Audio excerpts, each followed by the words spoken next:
Hi, today we're going to do a makeup sponge vignette background. Welcome to George on the Rocks, where stress release is always just a rock painting away. So what exactly is a vignette background? And what do you do with it? A vignette background, also referred to sometimes as a radial background, is darker around the edge of the canvas, or in this case, the circumference of the stone, and lighter in the middle. The image on the left is the stone that we're currently painting. As with any other background, a vignette background can serve many purposes. You could use it for a silhouette painting, or incorporate it into a doodle painting. For example, I'm going to use this stone for a doodle art Blue Moon Cat rock painting. Although there's more than one way to do this, what I like to do is do a base coat of the dark original color around the circumference of the stone. In this case, I'm using phthalo blue, but you could use any color you want. I generally trim down a makeup sponge to be a bit more manageable.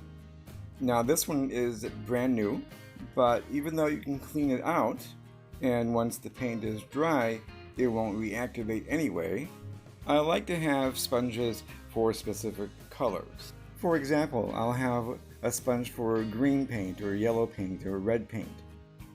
So you've given the circumference a nice even coat of the base color, then using a little bit of white mixed in with the blue, lightly dust the edge of the rock to gently begin to blend out the transitions.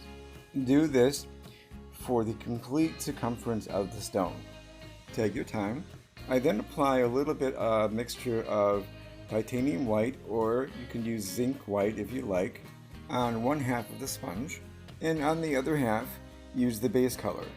Leave a little space between the two so that half the surface is white and the other half is the base color. And then beginning from the outside towards the center, gradually blend the colors together. Again, take your time.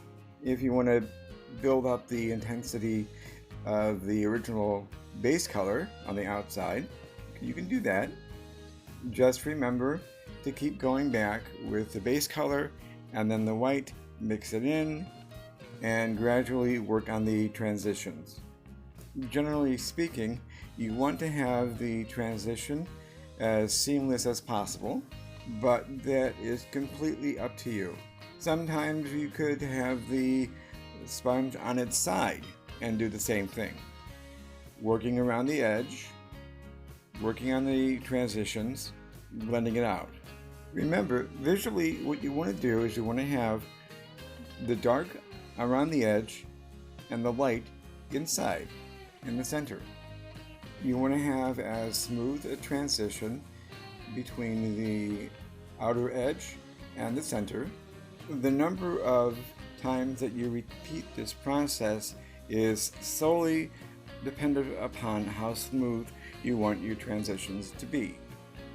Sometimes you may want it to be as smooth as possible, while at other times you may want to have a little disconnect, a little tension between the transitions. Nothing is going to be right or wrong. It all depends upon what you're going to be using the stone for. And because acrylics tend to dry 1 to 2 shades darker, it's always a good idea to let the paints dry completely before moving on.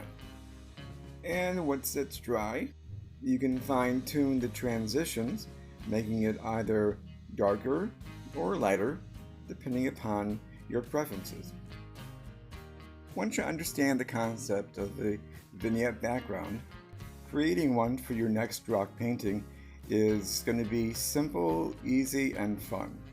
For me, vignette backgrounds allow me to explore the dynamics between light and shadow, darkness and brightness. In future videos, I'm going to explore 2 other ways that you can do a vignette background. one using a brush and the other one using a sea sponge. I'm currently working on the Doodle Art Blue Moon Cat rock painting, and I'll have a link to that in this video in the description when I'm finished. In the meantime, check out some of my other videos on backgrounds, and remember to subscribe for future rock painting videos. Celebrate each other, celebrate your creative inner voice, and paint along the way.